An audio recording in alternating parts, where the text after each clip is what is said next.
Piga lalauman na sa day mahaloy na panahon, pupunan na na patrabaho kan road concreting kan barangay San Roque Madaun na minasumpay kan barangay San Vicente Ugbon sa Banwanin Nabwa, Camarines Sur.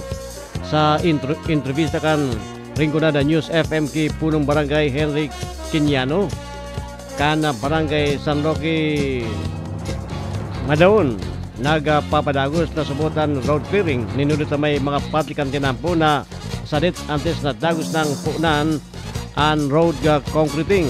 Kuya po ang patikan bahag na yan ni punong barangay Henry Quiniano.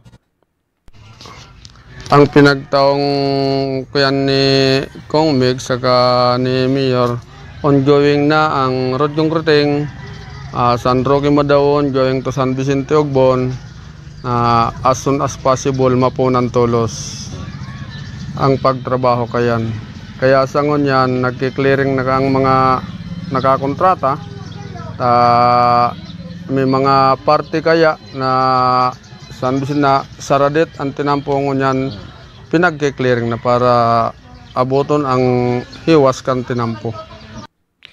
Mapadabit man sa problema kan spillway na minakonekta sa barangay San Vicente Ugbon na dikit na oran lang tulos na nag-aapaw ang tubig. Sinabi ni Quiniano na bubugtakan ini nin konkretong tulay na maski mga darako ng bikulo na pwedeng mag-agidigdi. Kuya liwat si punong barangay Henry Quiniano.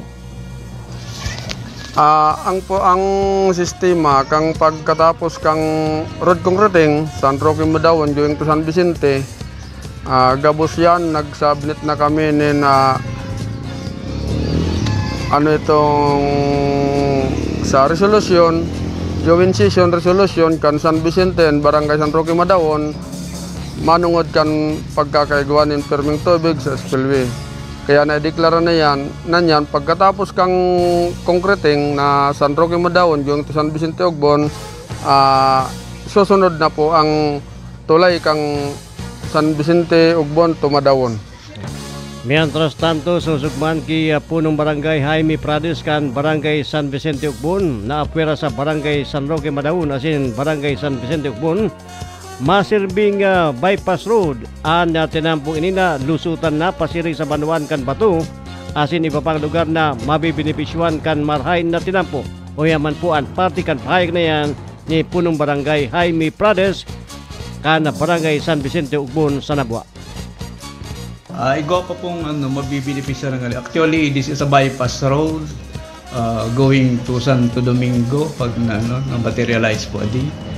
This could be a shortcut way from Bato to Santo Domingo going to the main road of Nabwa, going to Balatan or sa Dinaman, sa sentro.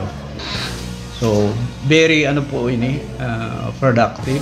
Kaya po ang talagang lalong-lalo sa farm to market roads, sa mga farmers for transporting their products sa Santo Domingo and vice versa po. Katagod kani labi-labing pasasalamat man ang ipinabot ni punong barangay Quiniano asin Prades kay Congressman Mix Villaferte kan Rinconada, Kong El Rey asin Camarines Sur Governor Luigi Villaferte asin Mayor Persimbulan uli sa padagos na suporta asin tabang sa paagi kan mga proyekto napiga pubusol kan mga ni na dakudang kapakinabangan kan mga residentes digdi.